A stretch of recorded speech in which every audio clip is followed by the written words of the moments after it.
ನಮಸ್ಕಾರ, ನೀವು ನೋಡ್ತಾ ಇದ್ದೀರಾ ನ್ಯೂಸ್ ಫಸ್ಟ್. ನಾನು ರಾಹುಲ್ ದಯಾನ್. ಇವತ್ತು ಲೋಕಸಭೆಯಲ್ಲಿ ಮಹಿಳಾ ಮೀಸಲಾತಿ ತಿದ್ದುಪಡಿ ವಿಧೇಯಕ ಮಂಡನೆಯಾಗಿದೆ. ಅಂದರೆ ಈ ಒಂದು ಮಹಿಳಾ ಮೀಸಲಾತಿಯ ವಿಧೇಯಕ ಏನಿದೆ, ಇದು ನಮ್ಮ ಭಾರತದ ಲೋಕಸಭೆ ಆಗಿರ್ಬೋದು ಅಥವಾ ರಾಜ್ಯಗಳ ವಿಧಾನಸಭೆ ಆಗಿರ್ಬೋದು, ಇಲ್ಲಿ ಮಹಿಳೆಯರಿಗೆ 33% ಸ್ಥಾನವನ್ನು ಕಲ್ಪಿಸುವಂಥ ಒಂದು ರಿಸರ್ವೇಷನ್ ಬಿಲ್ ಆಗಿದೆ. ಅಂದರೆ ಅವರಿಗೆ 33% ಸ್ಥಾನವನ್ನು ಮೀಸಲಿಡುವಂಥ ಒಂದು ಕಾನೂನು. ಈ ವಿಧೇಯಕವನ್ನು ಮೊದಲಿಗೆ 2023ರಲ್ಲಿ ಅಂಗೀಕಾರ ಮಾಡಲಾಯಿತು. ಇದರ ಮುಖ್ಯ ಉದ್ದೇಶ ಏನು ಅಂತಂದರೆ, ರಾಜಕೀಯದಲ್ಲಿ ಮಹಿಳೆಯರ ರಿಪ್ರೆಸೆಂಟೇಷನನ್ನು ಹೆಚ್ಚು ಮಾಡೋದು. ಪ್ರಸ್ತುತ ಮಹಿಳೆಯರ ಪಾಲು ಸಂಸತ್ನಲ್ಲಿ ಸುಮಾರು 14-15% ಮಾತ್ರ ಇದೆ. ಈ ಒಂದು ಪರ್ಸೆಂಟೇಜನ್ನು 33ಕ್ಕೆ ಏರಿಕೆ ಮಾಡಬೇಕು ಅಂತ ಹೇಳಿ ಈ ಒಂದು ಬಿಲ್ಲನ್ನು ಈಗ ಮಂಡನೆ ಮಾಡಲಾಗಿದೆ. ಇನ್ನು ಈ ಒಂದು ವ್ಯವಸ್ಥೆ ಜಾರಿ ಆಯಿತು ಅಂತಾದರೆ ಲೋಕಸಭೆ ಹಾಗೂ ಎಲ್ಲ ರಾಜ್ಯಗಳ ವಿಧಾನಸಭೆಗಳು ಕೂಡ ಇದಕ್ಕೆ ಒಳಪಡುತ್ತೆ. ಹಾಗೂ ಅಲ್ಲೂ ಮಹಿಳೆಯರಿಗೆ 33% ಸೀಟ್ಗಳನ್ನು ರಿಸರ್ವ್ ಮಾಡಲಾಗುತ್ತೆ. ಸೊ ಯಾವೆಲ್ಲ ಕ್ಷೇತ್ರಗಳು ಈ ಮೀಸಲಾತಿ ಅಡಿಯಲ್ಲಿ ಬರುತ್ತೋ, ಅಂದರೆ ಮಹಿಳಾ ಮೀಸಲಾತಿ ಅಡಿಯಲ್ಲಿ ಬರುತ್ತೋ, ಸೊ ಅವು ಪ್ರತಿ ಚುನಾವಣೆಯ ನಂತರ ಅದು ಚೇಂಜ್ ಆಗ್ತಾ ಹೋಗುತ್ತೆ. ಅಂದರೆ ಸುಮಾರು 15 ವರ್ಷಗಳವರೆಗೂ ಕೂಡ ಅದು ಜಾರಿಯಲ್ಲಿರಬಹುದು ಅನ್ನುವಂಥ ಅಂದಾಜಿದೆ.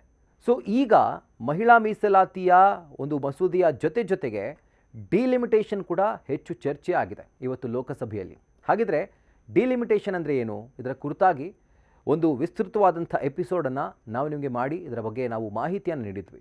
ಸೊ ಒಂದು ಚಿಕ್ಕದಾಗಿ ಇಂಟ್ರೊಡಕ್ಷನ್ ಕೊಟ್ಬಿಡ್ತೀವಿ. ಕ್ಷೇತ್ರಗಳನ್ನು ಮರು ವಿಂಗಡಣೆ ಮಾಡುವಂಥದ್ದು 2011ರ ಜಾತಿ ಗಣತಿಯನ್ನು, ಅಂದರೆ ಜನಗಣತಿಯನ್ನು ಸೇರಿಸಿ ಆ ಒಂದು ಇನ್ಫಾರ್ಮೇಷನ್ ಏನಿದೆ, ಸೆನ್ಸಸ್ ಡೇಟಾ ಏನಿದೆ, ಅದನ್ನು ಇಟ್ಕೊಂಡು ಲೋಕಸಭೆ ಕ್ಷೇತ್ರಗಳನ್ನು ಮರು ವಿಂಗಡಣೆ ಮಾಡುವಂಥ ಒಂದು ಮಸೂದೆ ಇದು. ಸೊ ಜನಸಂಖ್ಯೆಯ ಆಧಾರದ ಮೇಲೆ, ಅಂದರೆ ಯಾವಾಗ ಜನಸಂಖ್ಯೆ ಜಾಸ್ತಿ ಆಗಿದೆಯೋ ಅದರ ಆಧಾರದ ಮೇಲೆ ಸೀಟ್ಗಳ ಸಂಖ್ಯೆ ಕೂಡ ಜಾಸ್ತಿ ಆಗ್ತಾ ಹೋಗುತ್ತೆ. ಸೊ ಈಗ ಪ್ರಸ್ತುತ 543 ಇದೆ ಲೋಕಸಭೆಯ ಒಟ್ಟು ಕ್ಷೇತ್ರ. ಸೊ ಅದು ಹೆಚ್ಚಾದಂತಹ ಸಂದರ್ಭದಲ್ಲಿ, ಅಂದರೆ ಸರ್ಕಾರ ಹೇಳ್ತಿರೋ ಪ್ರಕಾರ 50% ಹೆಚ್ಚಿಗೆ ಆಯಿತು ಅಂತಾದರೆ 543 ನಂಬರ್ ನಂತರ 860 ಆಗ್ಬೋದು ಅಥವಾ 850, ಈ ಆಸುಪಾಸಿನಲ್ಲಿ ಅದು ಇನ್ಕ್ರೀಸ್ ಆಗ್ಬೋದು ಅಂತ ಹೇಳಲಾಗ್ತಾ ಇದೆ. ಸೊ ಯಾವಾಗ ಈ ಒಂದು ಸಂಖ್ಯೆ ಇನ್ಕ್ರೀಸ್ ಆಗುತ್ತೋ ಆಗ 33% ಮಹಿಳಾ ಮೀಸಲಾತಿಯನ್ನು ಕೊಡೋದಕ್ಕೆ ಈಸಿ ಆಗುತ್ತೆ ಅನ್ನುವಂಥದ್ದು ಕೇಂದ್ರ ಸರ್ಕಾರದ ಒಂದು ವಾದ. ಸೊ ಅಕಸ್ಮಾತ್ ಏನಾದರೂ 543ರಿಂದ 850ಕ್ಕೇನಾದರೂ ಇದು ಏರಿಕೆ ಆಯಿತು ಅಂತಾದರೆ ಆಗ ಒಟ್ಟಾರೆಯಾಗಿ ಮಹಿಳೆಯರಿಗೆ ಮೀಸಲಾಗುವಂಥ ಸ್ಥಾನಗಳು ಲೋಕಸಭೆಯಲ್ಲಿ ಎಷ್ಟು ನೋಡ್ತಾ ಹೋಗೋಣ ಬನ್ನಿ. ಸೊ ಈಗ ಪ್ರಸ್ತುತವಾಗಿ 543 ಲೋಕಸಭಾ ಕ್ಷೇತ್ರಗಳಿದ್ದಾವೆ. ಇದರಲ್ಲಿ 33% ಮೀಸಲು ಅಂತಂದರೆ ಸುಮಾರು 181 ಸ್ಥಾನಗಳಾಗ್ತವೆ. ಯಾಕಂದರೆ ವಿಪಕ್ಷಗಳು ಇದನ್ನೇ ಆಗ್ರಹ ಮಾಡ್ತಿರುವಂಥದ್ದು. ಈಗಿರುವಂಥ ಲೋಕಸಭಾ ಕ್ಷೇತ್ರಗಳೇನಿದ್ದಾವೆ ಅದಕ್ಕೇ 33% ಮೀಸಲಾತಿಯನ್ನು ತನ್ನಿ, ಮಹಿಳಾ ಮೀಸಲಾತಿ ಮಸೂದೆಯನ್ನು ಇದಕ್ಕೆ ಅನ್ವಯ ಆಗೋ ರೀತಿ ಜಾರಿ ಮಾಡಿ. ಅದ್ಯಾಕೆ ನೀವು ಡಿಲಿಮಿಟೇಷನ್ ಮಾಡಿ, ಅಂದರೆ ಸೀಟ್ಗಳ ಸಂಖ್ಯೆಯನ್ನು ಹೆಚ್ಚು ಮಾಡಿ ನಂತರ ಅದಕ್ಕೆ 33% ಕೊಡಬೇಕು ಅಂತ ಇದ್ದೀರಿ? ಈಗಿರುವಂಥ ಪ್ರಸ್ತುತ 543 ಲೋಕಸಭಾ ಕ್ಷೇತ್ರಗಳೇನಿದ್ದಾವೆ ಅದಕ್ಕೇ ನೀವು 33% ಮೀಸಲಾತಿ ಕೊಡಿ ಅಂತ ವಿಪಕ್ಷಗಳು ಆಗ್ರಹ ಮಾಡ್ತಿದ್ದಾವೆ.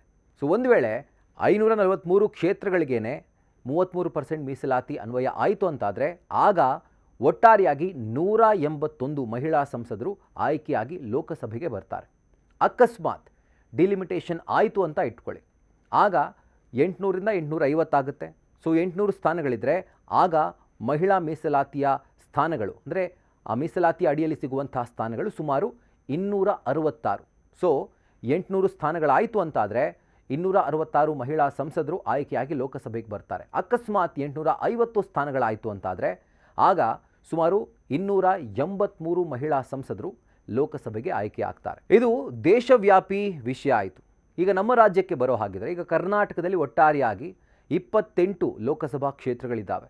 ಸೊ ಇದರಲ್ಲಿ ಡಿಲಿಮಿಟೇಷನ್ ಆಯಿತು ಅಂತಾದರೆ ಆಗ ಈ ಸ್ಥಾನ 42ಕ್ಕೆ ಏರಿಕೆ ಆಗ್ಬೋದು ಅಂತ ಅಂದಾಜು ಮಾಡಲಾಗ್ತಾ ಇದೆ. ಸೊ ಅದರಲ್ಲಿ 33% ಅಂತಂದರೆ ಸುಮಾರು 14 ಸಂಸದ ಸ್ಥಾನಗಳು, ಅಂದರೆ 14 ಮಹಿಳಾ ಸಂಸದರು ಲೋಕಸಭೆಗೆ ಆಯ್ಕೆಯಾಗುವಂಥ ಸಾಧ್ಯತೆ ಇದೆ. ಸೊ ಡಿಲಿಮಿಟೇಷನ್ ಪ್ರೋಸೆಸ್ ಜಾರಿ ಆಗುತ್ತೋ ಅಥವಾ ಈ ಮಸೂದೆ ಅಂಗೀಕಾರ ಆಗುತ್ತೋ ಅಥವಾ ಈಗಿರುವಂಥ ಪ್ರಸ್ತುತ 543 ಕ್ಷೇತ್ರಗಳಿಗೇನೆ ಈ ಒಂದು ಮೀಸಲಾತಿ ಜಾರಿ ಆಗುತ್ತೋ ಗೊತ್ತಿಲ್ಲ.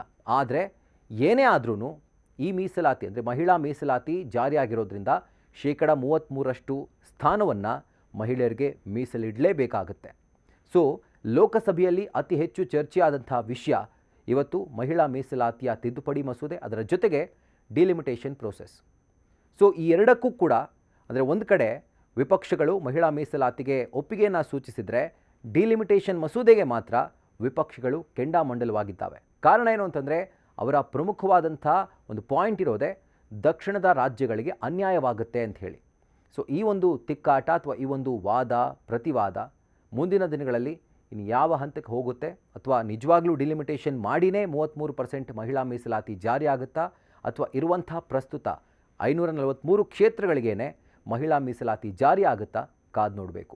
ಮತ್ತಷ್ಟು ಇಂಟ್ರೆಸ್ಟಿಂಗ್ ಕಾಂಟೆಂಟ್ಗಳಿಗಾಗಿ ನ್ಯೂಸ್ ಫಸ್ಟ್ ಚಾನಲ್ನ ಸಬ್ಸ್ಕ್ರೈಬ್ ಮಾಡಿ, ಬೆಲ್ ಐಕಾನ್ ಕ್ಲಿಕ್ ಮಾಡೋದನ್ನು ಮರಿಬೇಡಿ. ಕ್ಷಣ ಕ್ಷಣದ ಮಾಹಿತಿಗಾಗಿ ನೋಡ್ತಾರೆ ನ್ಯೂಸ್ ಫಸ್ಟ್, ನಿರ್ಭೀತಿಯಿಂದ ನಿಮ್ಮ ಪರವಾಗಿ. ನ್ಯೂಸ್ ಫಸ್ಟ್, ನಿರ್ಭೀತಿಯಿಂದ ನಿಮ್ಮ ಪರವಾಗಿ.